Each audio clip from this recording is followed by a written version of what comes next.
Halo,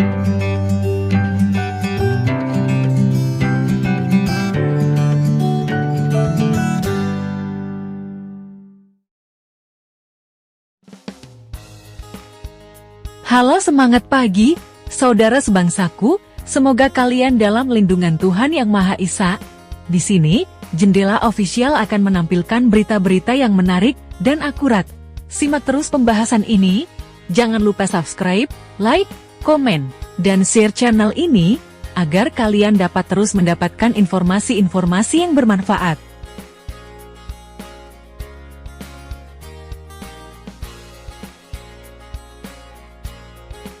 Palestina merdeka, benarkah pertanda kiamat? Hingga banyak yang enggan untuk membela Palestina. Konflik kembali terjadi antara Hamas dan Israel sejak 7 Oktober lalu, di jalur Gaza Palestina, belum menunjukkan tanda-tanda akan berakhir. Serangan keji militer Israel, yang menggempur jalur Gaza Palestina, telah menewaskan lebih dari 9.000 orang rakyat sipil, sebagian besar korbannya merupakan anak-anak, dan perempuan. Korban terluka juga telah mencapai kurang lebih 32.000 orang. Banyak masyarakat dari berbagai negara mengutuk serangan keji Israel terhadap warga sipil Palestina.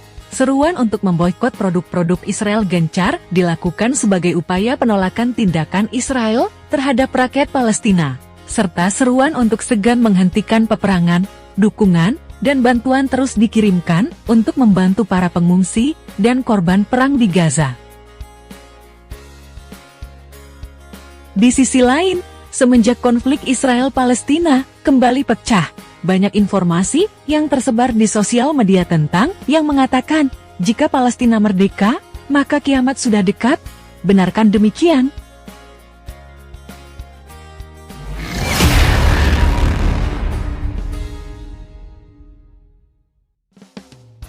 Informasi tentang Palestina merdeka sebagai tanda kiamat berasal dari sebuah hadits yang diriwayatkan oleh Abu Dawud, yang berbunyi, kami diberitahu oleh Ahmad bin Salih, yang diberitahu oleh Asad bin Musa, yang diberitahu oleh Muawiyah bin Salih, yang memberitahu saya, bahwa Ibu Sugb al-Iyadi mengisahkan kepada saya, ia berkata, Abdullah bin Hawala al-Asdi datang kepadaku dan berkata, Rasulullah mengutus kami untuk menjarah dengan harapan mendapatkan harta rampasan, tetapi kami kembali tanpa berhasil mendapatkan apapun. Kemudian, Rasulullah melihat kelelahan yang terpancar di wajah kami, lalu berdiri di tengah-tengah kami dan berdoa, Ya Allah, janganlah Engkau menimpakan beban kepada mereka yang mereka tidak sanggup memikulnya, dan janganlah Engkau menimpakan beban kepada diri mereka sendiri, sehingga mereka menjadi lemah, dan janganlah Engkau menyerahkan mereka kepada orang-orang lain,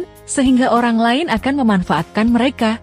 Kemudian, Rasulullah meletakkan tangannya di atas kepalaku, atau dia mungkin mengatakan hamah, lalu dia berkata, Wahai Ibnu Hawala, ketika kamu melihat khilafah telah turun ke Baitul Maqdis Yerusalem, maka saat itu akan mendekat gempa bumi, bencana besar, dan masalah besar.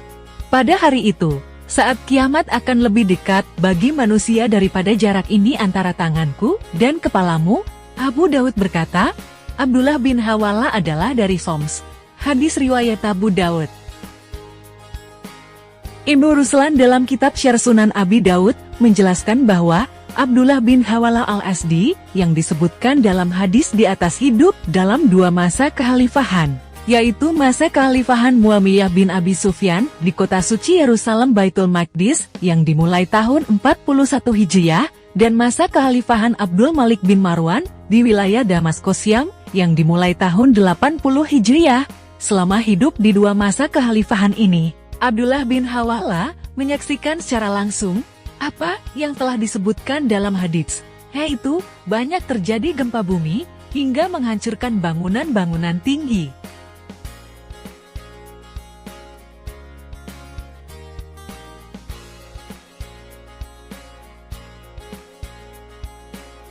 Sebagai seorang muslim, sebaiknya tidak langsung menerima informasi yang beredar sebelum mencari tahu kebenarannya, agar tidak ikut menyebarkan informasi yang masih menimbulkan keraguan.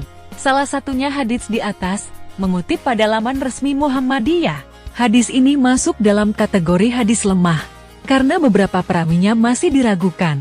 yaitu Muawiyah bin Salih, karena pernah terlibat dalam beberapa riwayat hadits mencurigakan.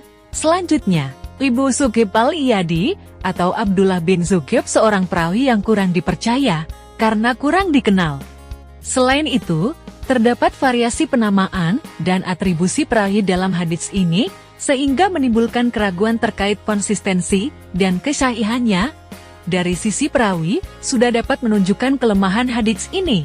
Lebih dari itu, isi dalam hadits ini juga dinilai tidak sesuai dengan sunnah-sunnah Rasulullah, karena memuat kejadian-kejadian besar di masa depan, sehingga dianggap tidak cocok dengan karakteristik hadits lainnya.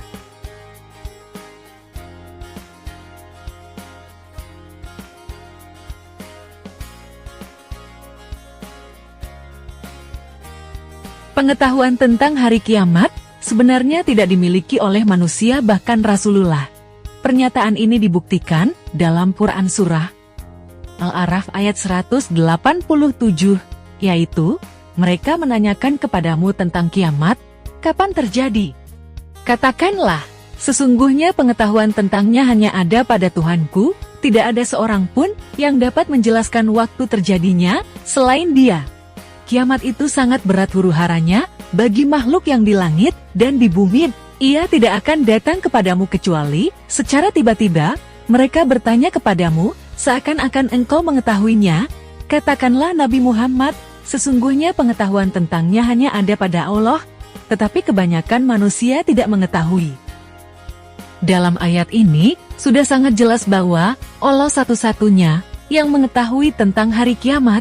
Tidak ada satupun makhluk yang mengetahui mengenai hari kiamat, bahkan para rasul dan nabi juga tidak memiliki pengetahuan tentang itu. Ayat ini menjadi penegas bahwa hadits di atas lemah atau tidak sahih.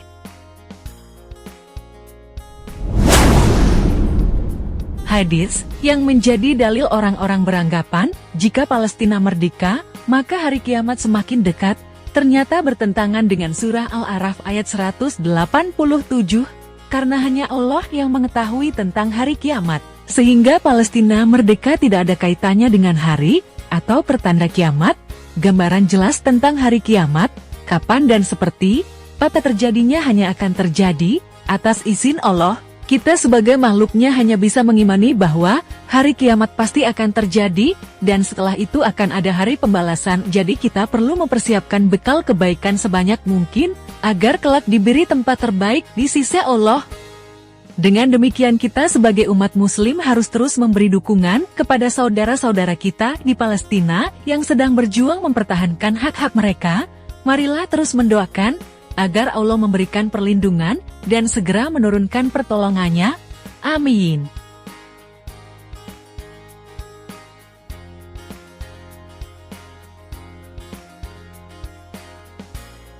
Sekian yang bisa kami sampaikan, semoga informasi yang kami berikan bermanfaat bagi pemirsa.